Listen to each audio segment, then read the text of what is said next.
बिस्मिल्लाहिर्रहमानिर्रहीम। Express sports page में Mirza Iqbal Baig express news के नाजरीन को खुशामदीद कहता है।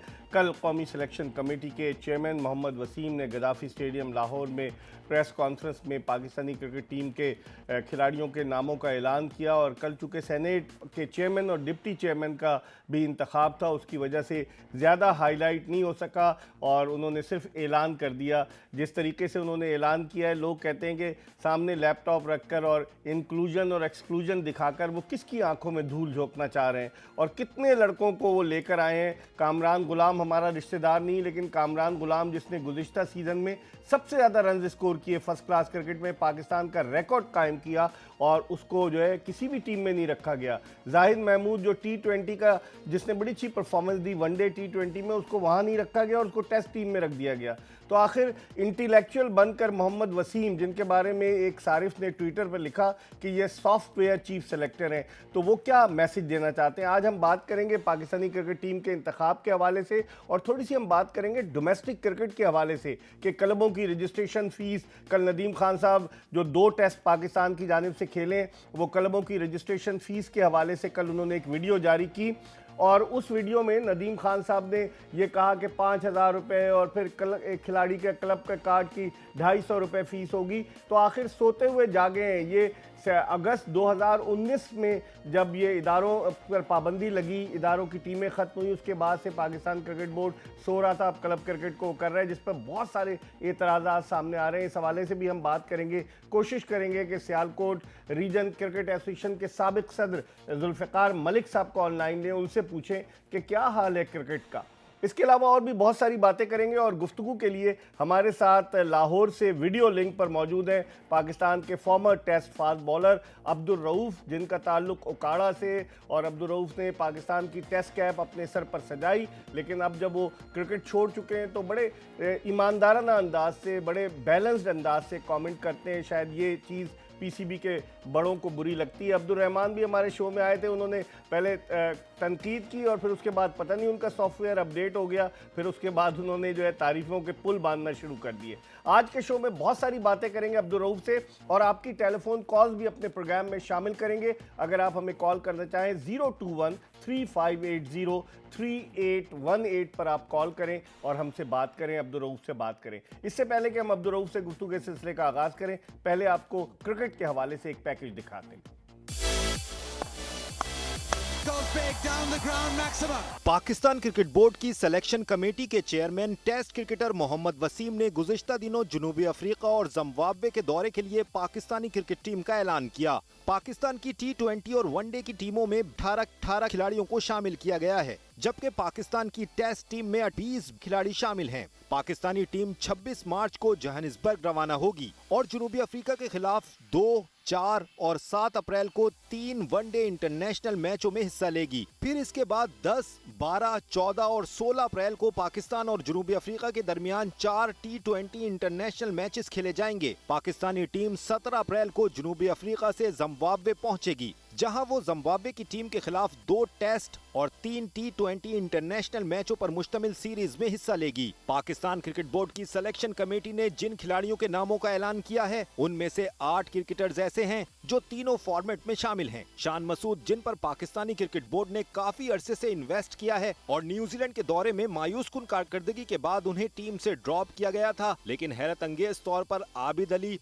और इमरान भट्ट को जनूबी अफ्रीका के खिलाफ होम सीरीज में मायूस कुन कारकर्दगी के बावजूद पाकिस्तान की नुमाइंदगी का मौका फराहम किया गया है। जबकि शान मसूद को न सिर्फ टेस्ट बल्कि वनडे टीम में भी शमूलियत के काबिल नहीं समझा गया। हालांकि उनका डोमेस्टिक और वनडे का रिकॉर्ड बड़ा जबरदस्त है। इसी तरह से इमाद वसीम, जिनके बारे में एक जमाने में कहा जा रहा था कि वो पाकिस्तान की टीम के कप्तान हैं, उन्हें भी ड्रॉप कर दिया गया है। चीफ सेलेक्टर कहते हैं कि यासिर शाह के घुटने में तकलीफ है, जबकि जराये का कहना है कि यासिर शाह सख्त नाराज हैं कि बगैर उनसे मशवरा किए उनको टीम में शामिल नहीं किया गया और उनके बारे में ये कहा गया कि वो घुटने की तकलीफ में मुब्तला हैं। लेग स्पिनर जाहिद महमूद, जिन्होंने जनूबी अफ्रीका के खिलाफ T20 मैचों में और फिर PSL में अच्छी कारकर्दगी का मुजाहरा किया था, हैरत अंगेज तौर पर उन्हें वनडे और T20 की टीम में शामिल करने के बजाय टेस्ट टीम में शामिल किया गया है। चीफ सेलेक्टर के बाज ऐसे फैसले हैं कि जिन्हें तनकीद का हदफ बनाया जा रहा है। अब देखते हैं कि पाकिस्तानी टीम की इन दोनों दौरों में कैसी कारकर्दगी रहती है।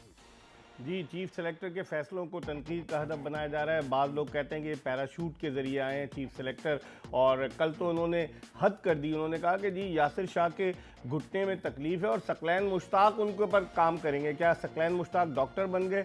ये भी कोई वसीम साहब से पूछे। बहुत सारी बातें करेंगे और गुफ्तगू के सिलसिले का आगाज़ करते हैं हम अब्दुल रऊफ से। अस्सलाम वालेकुम अब्दुल रऊफ। वालेकुम सलाम इकबाल भाई। आपने पैकेज देखा, आपने गुफ्तगू सुनी, क्या देखते हैं आप? क्या लैपटॉप रखकर, प्रेजेंटेशन देकर, पाकिस्तानी टीम का ऐलान करके सबको खुश किया जा रहा है, नौकरी पक्की की जा रही है? आपकी क्या राय है? क्योंकि हम तो ये समझ रहे थे कि मोहम्मद वसीम आए हैं, हकदार को उसका हक मिलेगा क्योंकि ये डोमेस्टिक क्रिकेट से आगे आए हैं, लेकिन लगता तो नहीं है ऐसा। इकबाल भाई, जब तक मेरिट पर फैसले नहीं होंगे और जब तक आप लोगों को कंप्रोमाइज तरीके से जवाब देंगे और उनको इस तरह ओब्लाइज करेंगे, तो फिर आपका जितने भी ये डिसीजन होंगे इसी किस्म के होंगे। क्योंकि जब आप किसी को अपॉइंट करते हैं तो उसके लिए एक प्रॉपर वे है। किसी भी ऑर्गेनाइजेशन में आप उसको एडवर्टाइज करते हैं और फिर मेरिट पर जितने भी लोग उस मेरिट पर काबिल आते हैं उनको आपको अपॉइंट करना चाहिए। मगर यहाँ पर हाई परफॉर्मेंस सेंटर से लेके पाकिस्तान क्रिकेट बोर्ड के चेयरमैन, चीफ एग्जीक्यूटिव और उसके बाद जितने भी रीजनल कोचेज हैं, उसके बाद हाई परफॉर्मेंस सेंटर का अमला है, नेशनल अकेडमी से लेकर अंपायरिंग, रेफरीज तक, एक अजीबोगरीब किस्म का एक जाल बिछा हुआ है जिसमें कोई समझ नहीं आती कि किस बंदे को फेवर किया जा रहा है और किसको सिलेक्ट करते हैं, जॉब देते हैं, किसको निकाल देते हैं, और कोई क्राइटेरिया इनका नहीं है। इसी वजह से आपका जो सारे का सारा जो सिस्टम है, ग्रास रूट्स लेवल से लेकर पाकिस्तान के इंटरनेशनल लेवल तक, वो सब का सब बिगाड़ का शिकार है। और ना आपकी नीचे कोई क्रिकेट हो रही है, ऊपर आपसे कोई टूर्नामेंट ऑर्गेनाइज नहीं किए जा रहे। आपका जहाँ पर इंतजामी मामला होते हैं, जिस तरह PSL में कुछ लोगों ने कोड ऑफ कंडक्ट की खिलाफ वर्जी की, बजाय उनको निकालने के आपने डॉक्टर को निकाल दिया। तो ये अजीबोगरीब किस्म के फैसले, जब तक आप मेरिट पर भर्तियां नहीं करेंगे, आपको इसी तरह की ये चीजें देखने को मिलेंगी। आपने सही कहा अब्दुल रऊफ। देखें ना, नदीम खान को डायरेक्टर हाई परफॉर्मेंस सेंटर मुकर्रर किया गया। उन्होंने कहीं कहीं ऐसी कोचिंग का काम नहीं किया। इवन लोग कहते हैं कि उन्होंने लेवल 2 का कोचिंग कोर्स किया हुआ था। 2 टेस्ट मैचेस पाकिस्तान की जानिब से खेले और वो हाई परफॉर्मेंस सेंटर के डायरेक्टर हैं। जब आप ऊपर से जो तकर्रुर है इनकॉम्पिटेंट आदमी का करेंगे तो फिर नीचे वाले तो डेफिनेटली वो भी अपने दोस्तों यारों को नवाजेगा जिसका इनकॉम्पिटेंट आदमी का तकर्रुर किया जाएगा। जी बिल्कुल एग्जैक्टली। और ऊपर से नीचे टोटल सिस्टम इसी तरीके से चल रहा है कि अपने अपने लोगों को oblige किया जा रहा है। आपकी जो क्रिकेट कमेटी है उसमें देखने के ऐसे लोग बैठे हुए हैं जिनका कोई एजुकेशन के साथ कंसर्न ही नहीं है। एजुकेशन बहुत ज़रूरी है आपकी क्रिकेट के मैटर्स को चलाने के लिए, क्योंकि आपने एडमिनिस्ट्रेटर मैटर्स को सॉल्व करना और जो इश्यूज हैं वो ऑल ओवर द पाकिस्तान, उनके प्रॉब्लम्स आपने निकालने हैं। मगर वहाँ पर एजुकेशन को अहमियत नहीं देगी। अपने पसंद के लोगों को वहाँ पर नवाजा गया और उन लोगों ने अपने आप को आगे ओब्लाइज किया हुआ। कोई मैच रेफरी इंटरनेशनल लग गया है, कोई किसी टीम में खेल रहा है, कोई कोचिंग कर रहा है, किसी ने अपने आप को कमेंट्री पैनल के लिए सिलेक्ट करवा लिया। और इसी तरह जो आप रीजनल की बॉडीज बनी है, आप ये जो 6 सूबाई एसोसिएशन की, अब मैं 20 साल जनूबी पंजाब से खेला हूँ, मैं वहाँ से मेरा ताल्लुक है और मैं 5-6 साल ये मुल्तान का कैप्टन भी रहा हूँ। जनूबी पंजाब का एक एक इंच मैं जानता हूँ, मगर इन लोगों का मैंने कभी नाम ही नहीं सुना जिनको इन्होंने वहाँ पर अपॉइंट कर दिया, इतनी बड़ी जिम्मेदारियां दे दी। अगर आप इस तरीके से पाकिस्तान क्रिकेट बोर्ड को चलाएंगे तो फिर आपका अल्लाह ही आपके साथ।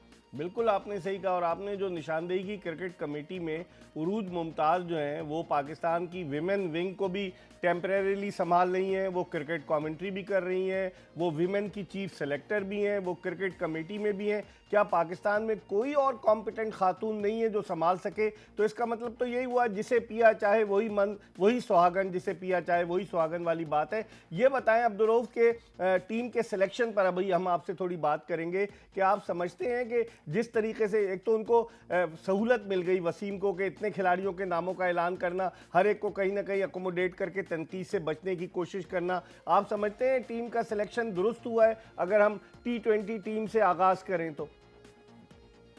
देखिए इकबाल भाई, एक तो एक बहुत ज़्यादा इनको ये विंडो मिल गई है कि इनको 50 या 60 लड़कों का एक पूल मुंतखब करके उसको 60 ओवर पर लेकर जाना होता है। तो इसमें आपको जब एक नैरो सिलेक्शन होती है पाकिस्तान क्रिकेट टीम की, तो असल में उसमें क्रिटिसाइज होता है और उसमें सबसे ज़्यादा आप पर जो क्रिटिक्स है वो तनकीद करते हैं कि आपने किसका इंतखाब किया या किसका नहीं किया।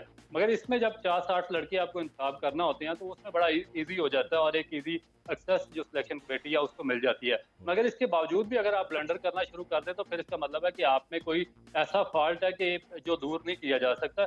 आप देखें कि जो इसमें सिलेक्शन की गई है, इसमें जो फखर जमान है या जिस तरह इमामुल हक है, उनको पीछे 2-3 साल की कंसिस्टेंट बैड परफॉर्मेंस की वजह से पाकिस्तान टीम से निकाल दिया गया था। आप मुझे बताएं कि पाकिस्तान की डोमेस्टिक क्रिकेट में या जितना भी नीचे लेवल पर क्रिकेट हुई है, उसमें किस जगह पर उन्होंने परफॉर्म किया कि उनके दोबारा पाकिस्तान टीम में जगह बन गई है।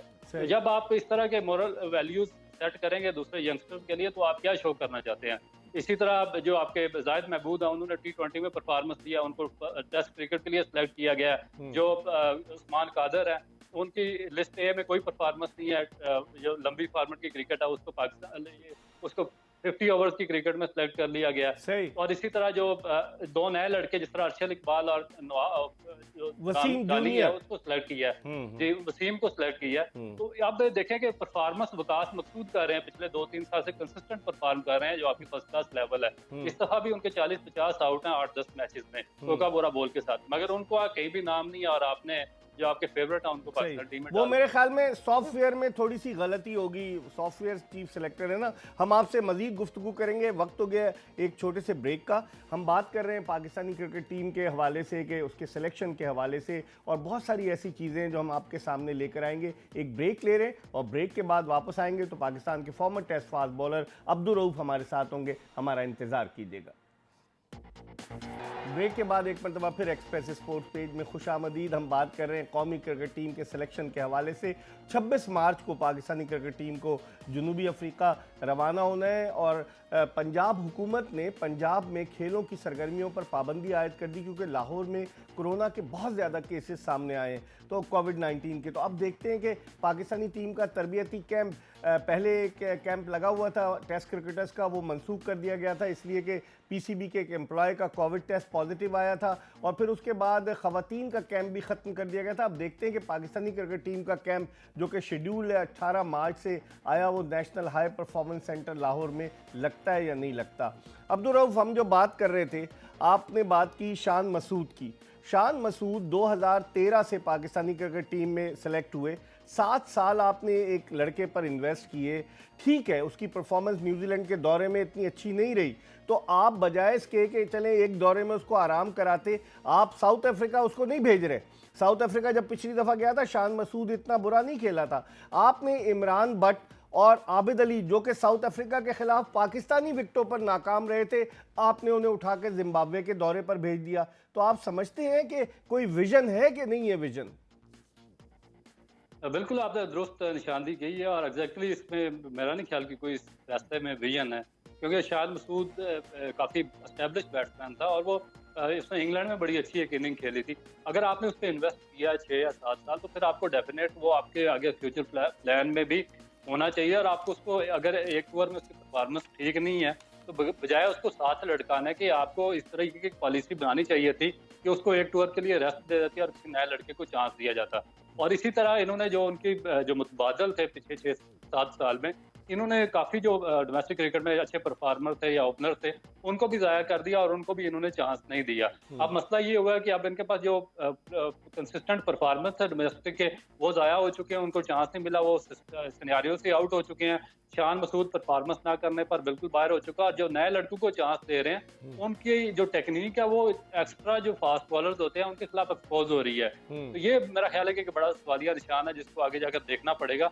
और अगर इमामुल हक को आपने सिलेक्ट किया साउथ अफ्रीका के टूर के लिए, तो मेरा ख्याल है कि शान मसूद उससे तो काफी बेहतर बैट्समैन था, उसको तो साथ रखना बनता था टीम के साथ। पॉपुलर डिसीजन लेने के चक्कर में है ना चीफ सेलेक्टर। अब आप देखें, इमाद वसीम को आप इतने अरसे से वो खेल रहा है, तकरीबन 5-6 साल हो गए उसको, 7 साल तकरीबन।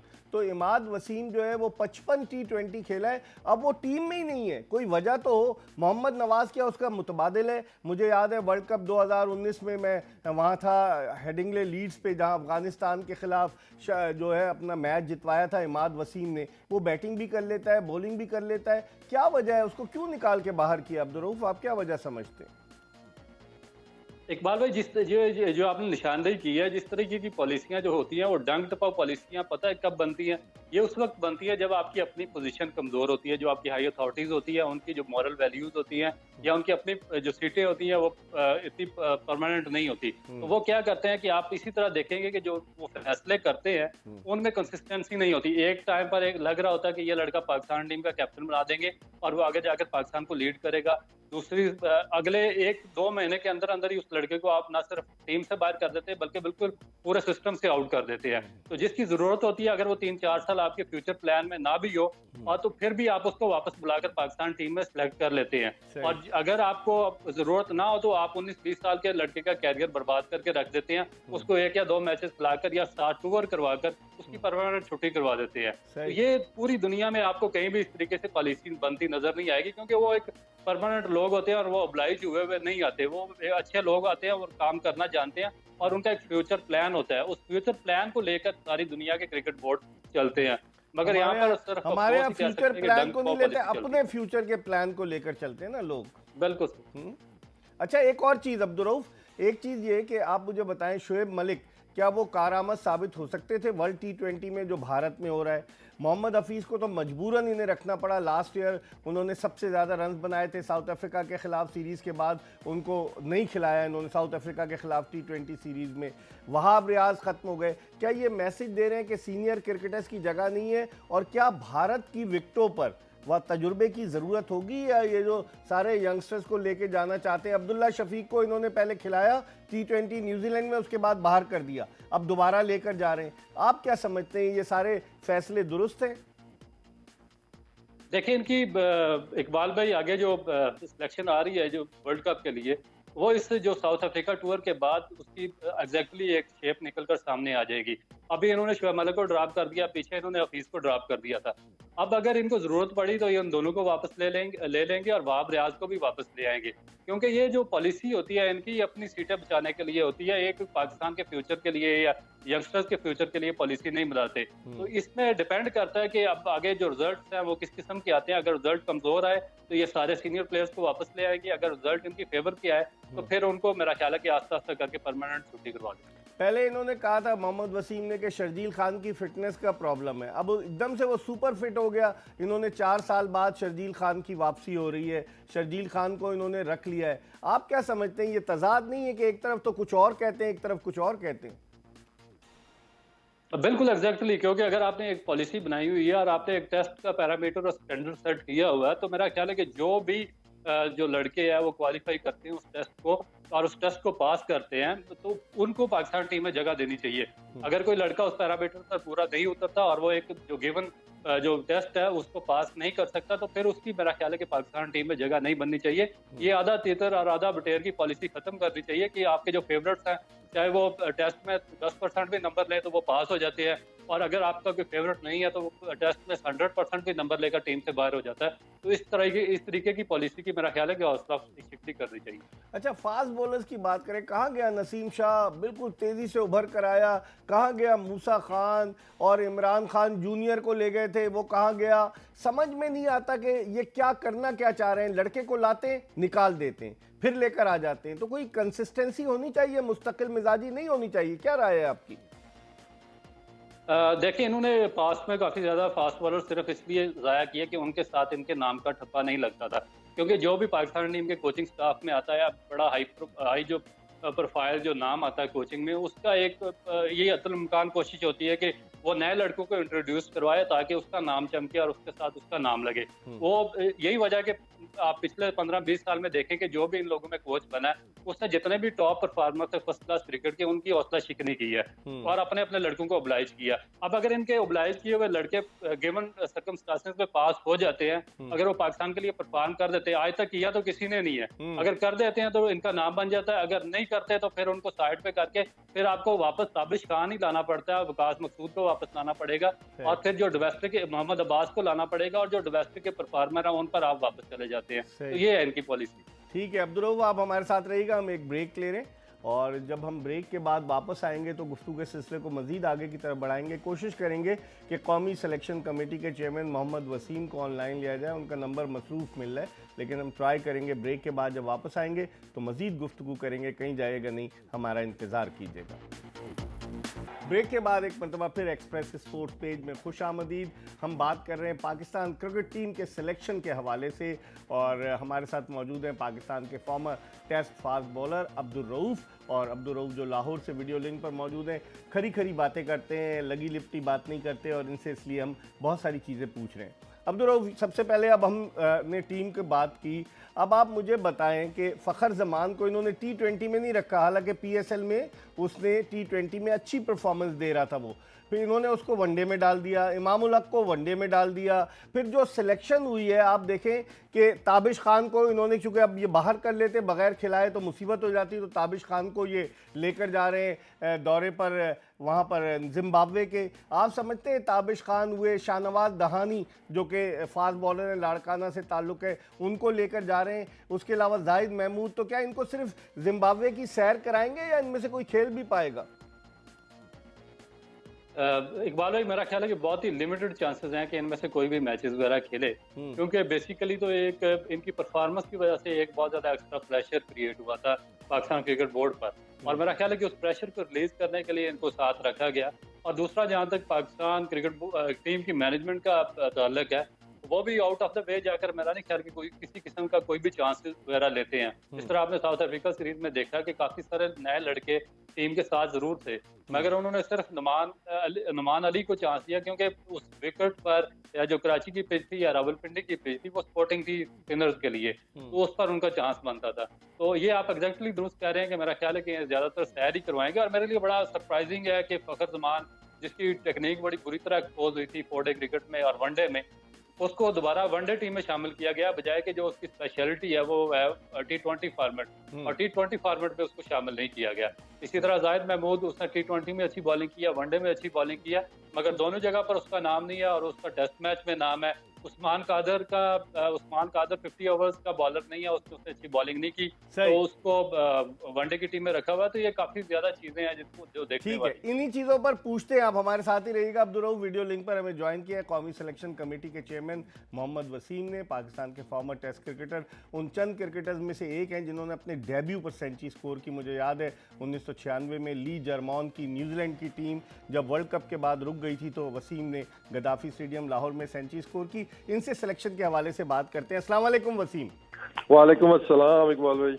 वसीम, सबसे पहले तो हम आपसे ये पूछेंगे कि आपको लोग कहते हैं कि एक लीवरेज मिला है कि इतने सारे इकट्ठे जो लड़कों को अनाउंसमेंट, क्योंकि कोविड की वजह से 20 रुकनी टीम आपने T20 वनडे की कर दी, 18 रुकनी टीम आपने टेस्ट की कर दी। ये बताइए, आप कहते हैं आपका जो है, आप जब लैपटॉप पे बैठते हैं दिखाते हैं प्रेजेंटेशन, तो आपका मौक़िफ़ ये होता है कि जो डोमेस्टिक में परफॉर्म करेगा उसको मौका देंगे, तो कामरान गुलाम कहाँ चला गया? देखिए इकबाल भाई, उसमें अभी आपने बात जो कर रहे थे कि कोविड की वजह से हमें स्क्वाड बड़े करने पड़ते हैं, तो वो 20 लड़के हमारे टेस्ट मैच के इधर भी थे और उधर भी हम 20 लड़के ही भेज रहे हैं। फिर आ जाती है बात कंडीशन के ऊपर। तो कामरान गुलाम का अगर आप नंबरिंग देखते हैं तो जो हमारे पिक हुए थे मिडिल ऑर्डर बैट्समैन, उसमें सऊद शकील थे, उसके बाद आगा सलमान थे और उसके बाद कामरान गुलाम थे। ये इस नंबरिंग पे ये सिलेक्ट हुए थे कि सऊद की परफॉर्मेंस पिछले चंद सालों की है, आगा सलमान की परफॉर्मेंस पिछले चंद सालों। लेकिन वसीम, कामरान गुलाम ने गुज़िश्ता सीजन में कायद-ए-आज़म ट्रॉफी में सबसे ज्यादा रन बनाने का रिकॉर्ड कायम किया था, तो एटलीस्ट किसी क्रिकेटर को उसकी मेहनत का सिला तो मिलना चाहिए ना। आप भी इसी डोमेस्टिक सर्किट से आ गए हैं, टीम का स्क्वाड का हिस्सा रहे हैं। That was the whole purpose कि वो इस साल उनकी परफॉर्मेंस थी। लेकिन जो लड़के साल से परफॉर्म करते आ रहे हैं उनका नंबर पहले आता है। एक साल की परफॉर्मेंस को अगर कंपटीशन नहीं है तो फिर आप कहते हैं चलिए इस साल परफॉर्म किया, यही ऑप्शन हमारे पास मौजूद है।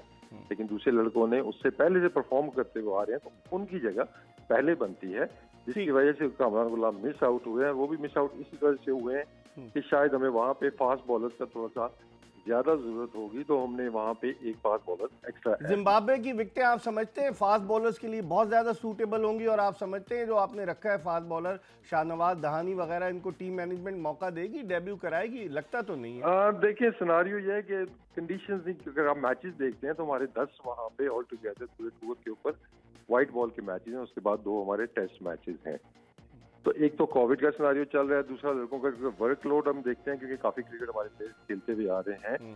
तो कुछ फास्ट बॉलर्स को उसमें रेस्ट भी करवाना पड़ सकता है, तो जिसकी वजह से एक्स्ट्रा फास्ट बॉलर्स भेजे हैं। और हमारी कोशिश थी कि जो अपकमिंग हमारे लड़के हैं, चाहे वो शाहनवाज दानी है या अरशद इकबाल है, अगर हम वाइट बॉल में देखते हैं, तो जहाँ पे अपॉर्चुनिटी ऐसी मिलती है कि आपके मेन जो बॉलर्स हैं उनको रेस्ट की जरूरत है, क्योंकि अब ऐसा स्टेज आ गया है कि इसी वजह से हमने पूल अपना बड़ा किया है फास्ट बॉलर्स का, एक तो यंगस्टर्स को मौका भी मिले, कता कलामी होती है वसीम को रेस्ट भी मिले। कता कलामी होती, पूल तो आपने बड़ा किया है, तजर्बात कर रहे हैं आप। पहले जो नसीम शाह वो गायब हो गया, कहाँ चला गया? मूसा खान कहाँ चला गया? Usman Shinwari, Imran Khan junior, there were so many fast bowlers. अब आप कह रहे हैं पूल भी बड़ा किया है। मुझे ये बताइए, आपके यासिर शाह कह रहे हैं कि उनकी तो फिटनेस सही है, उनके तो वो ऑलमोस्ट रिकवर करने वाले। आपने कल प्रेस कॉन्फ्रेंस में कहा उनके घुटने की तकलीफ है, सकलैन उनके साथ काम करेंगे, तो यासिर शाह को क्यों नहीं लेकर गए जिम्बाब्वे? क्या वाकई में सीरियसली उनका घुटना बहुत ज्यादा जख्मी है?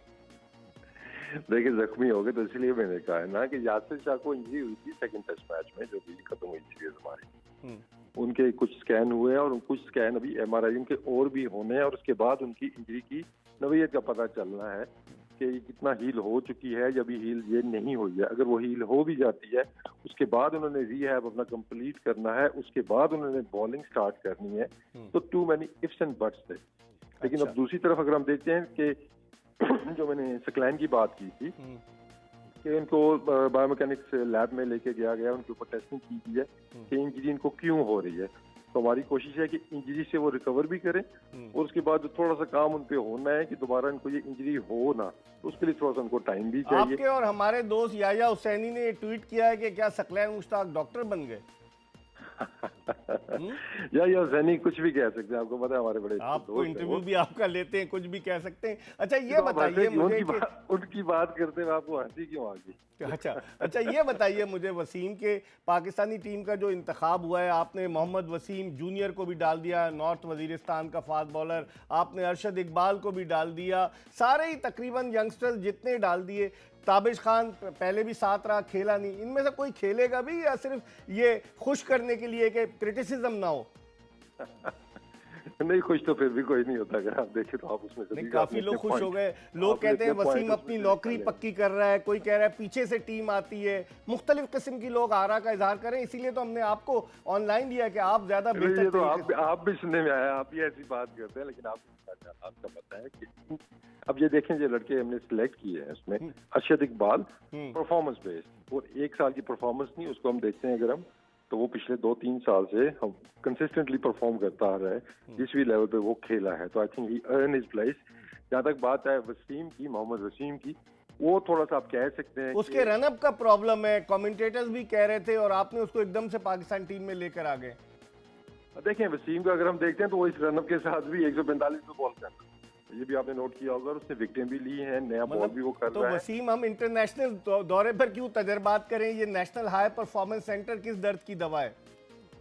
देखें, अब इसमें थोड़ा सा अगर आप इस चीज को भी देखें कि जो टीम की रिक्वायरमेंट क्या है, समटाइम आपको इस तरह के डिसीजन भी लेने पड़ते हैं कि हमने पहले 2 ऑलराउंडर्स रखे थे जिनके ऊपर अमाद बट और आमिर यामीन का गायब हो गए, ऑलराउंडर है ही नहीं।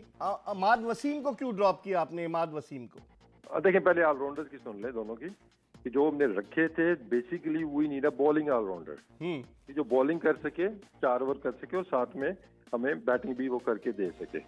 तो वसीम को अगर हम देखते हैं तो उसकी हमें 4 ओवर की हमें सॉर्ट ऑफ गारंटी नजर आती है, कि जिस तरह हमें फहीम की नजर आती है कि यार ये 3-4 ओवर तो करेगा अपने, और साथ में बैटिंग करेगा।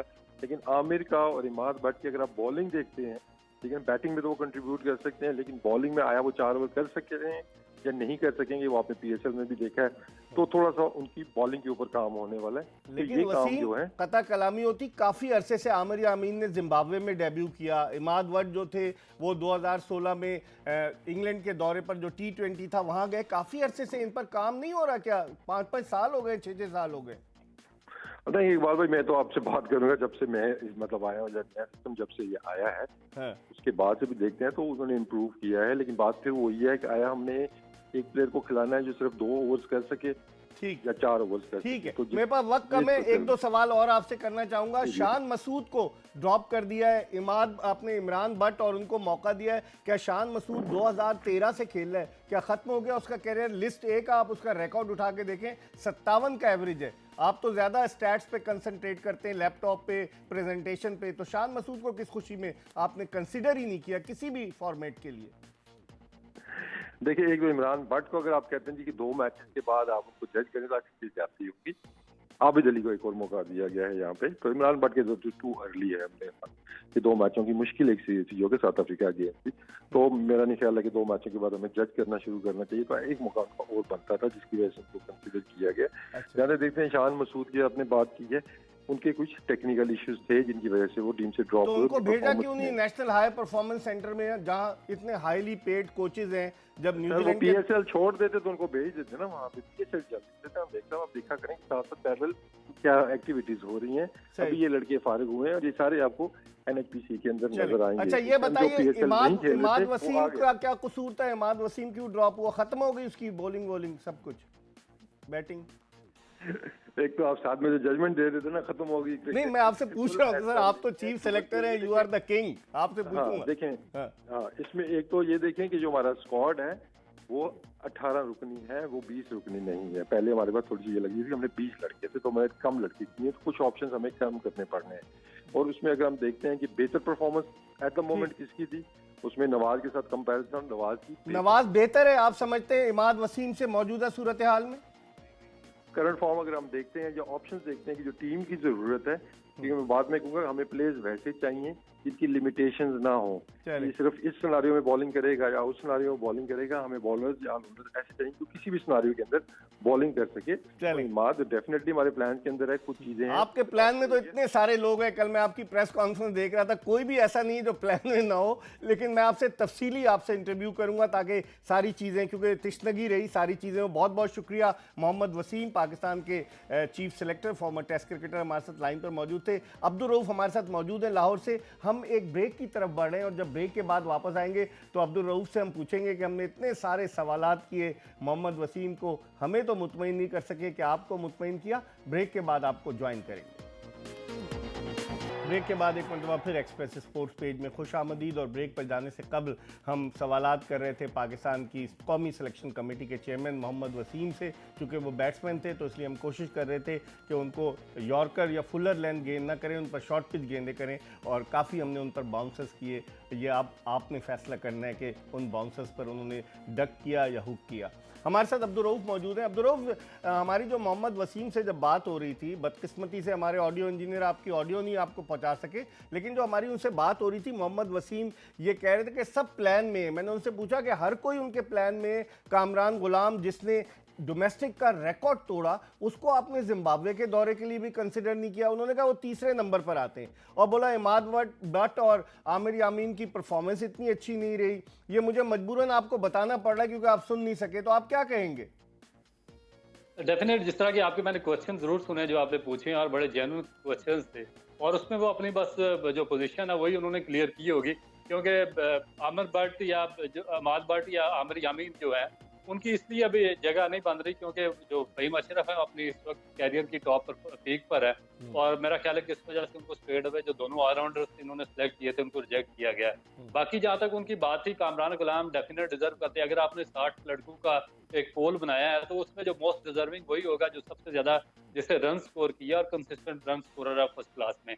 अगर आप फखर जमान या इमामुल हक या उस्मान कादर को बगैर परफॉर्मेंस के डोमेस्टिक से उठाकर आप उनको पाकिस्तान टीम में शामिल कर सकते हैं, तो फिर वाई नॉट एक ऐसा जेन्युइन और डिजर्विंग बैट्समैन कि जिसने पिछले साल भी परफॉर्म किया था और इस साल भी टॉप परफॉर्मर रहा, उसका किसी जगह पे भी नाम नहीं है। तो ये एक वैलिड क्वेश्चन था। उसके बाद जो शान मसूद और इमामुल हक का कंपैरिजन भी बड़ा वैलिड क्वेश्चन है कि कैसे शान मसूद जो 2013 से पाकिस्तान के प्लान में थे और 2-3 बड़ी टॉप इनिंग्स भी उन्होंने खेली और वो साउथ अफ्रीका नहीं जा सके, जबकि इमामुल हक बगैर परफॉर्मेंस के दोबारा सेलेक्ट हो गया पाकिस्तान टीम। एक और चीज, तो ये चीजें हैं, इनका जवाब देना पड़ेगा। एक और चीज अब्दुल रऊफ, कथा कलामी होती है। उन्होंने कहा, मैंने उनसे पूछा कि इमाद वसीम और मोहम्मद नवाज, उन्होंने कहा नवाज जबरदस्त हैं। तो अब इमाद वसीम जो 55 T20 खेले थे, क्या उनको बिल्कुल इन्होंने दूध में से मक्खी की तरह निकाल बाहर फेंका?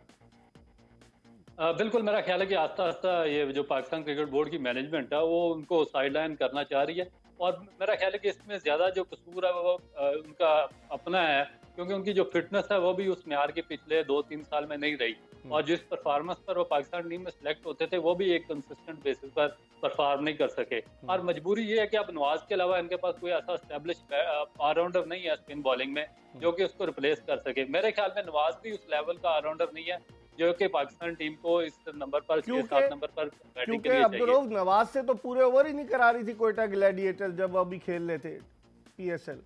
बिल्कुल, वो ऑफ एंड ऑन, वो इन एंड आउट रहे हैं और पाकिस्तान टीम में उनको काफी ज्यादा चांसेस रहे हैं। पाकिस्तान ए टीम से काफी टूर किए हैं और काफी अरसे से मुश्किल मेंबर रहे हैं पाकिस्तान टीम के, मगर उनकी जो परफॉर्मेंस है या जो उनकी एबिलिटी है वो एक ही स्टैंडर्ड पर आकर खत्म रुक चुकी है। उससे आगे उन्होंने ना डेवलप किया और ना ही पाकिस्तान की सक्सेस में उन्होंने कोई हिस्सा डाला था। वो कहते हैं यासिर शाह के बारे में चीफ सेलेक्टर फरमाते हैं कि उनको प्रॉब्लम हो गई थी सेकंड टेस्ट से जो साउथ अफ्रीका के खिलाफ रावलपिंडी में था, और हम उनका स्कैन करा रहे हैं, उनको भेज रहे हैं, वो प्लान में है आइंदा के लिए। तो ये प्लान क्या होता है? क्या लोगों को सिर्फ दिखाने के लिए होता है प्लान, या वाकई में कोई हकीकी प्लान होता है इन लोगों का?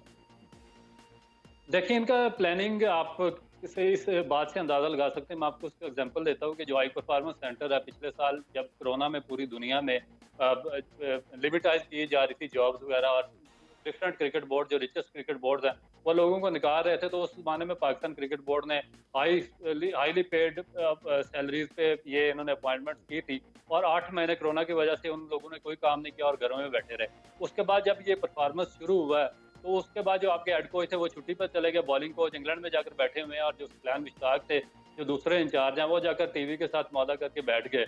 तो ये तो सीरियसनेस है पाकिस्तान के हाई परफॉर्मेंस सेंटर की। मेरा नहीं ख्याल कि वहाँ प्लान पे कोई अमल दरामद होता है। तो इसमें क्या सिर्फ लोगों को मुलाजमतें दी गई, क्या एम्प्लॉयमेंट एक्सचेंज है ये नेशनल हाई परफॉर्मेंस सेंटर जिसके हेड जो है नदीम खान साहब हैं? लोग कहते हैं कि वो भी पैराशूट के जरिए आए, वरना इससे पहले उन्होंने किसी टीम की ना तो कोचिंग की, मैनेजर अलबत्ता थे वो अंडर 19 के, लेकिन वो भी अचानक आ गए। तो क्या ये एम्प्लॉयमेंट एक्सचेंज बन गया है जहाँ दोस्तों यारों को नवाजा जाए? बिल्कुल, एम्प्लॉयमेंट एक्सचेंज, आप दुरुस्त आपने ये वर्ड यूज किया।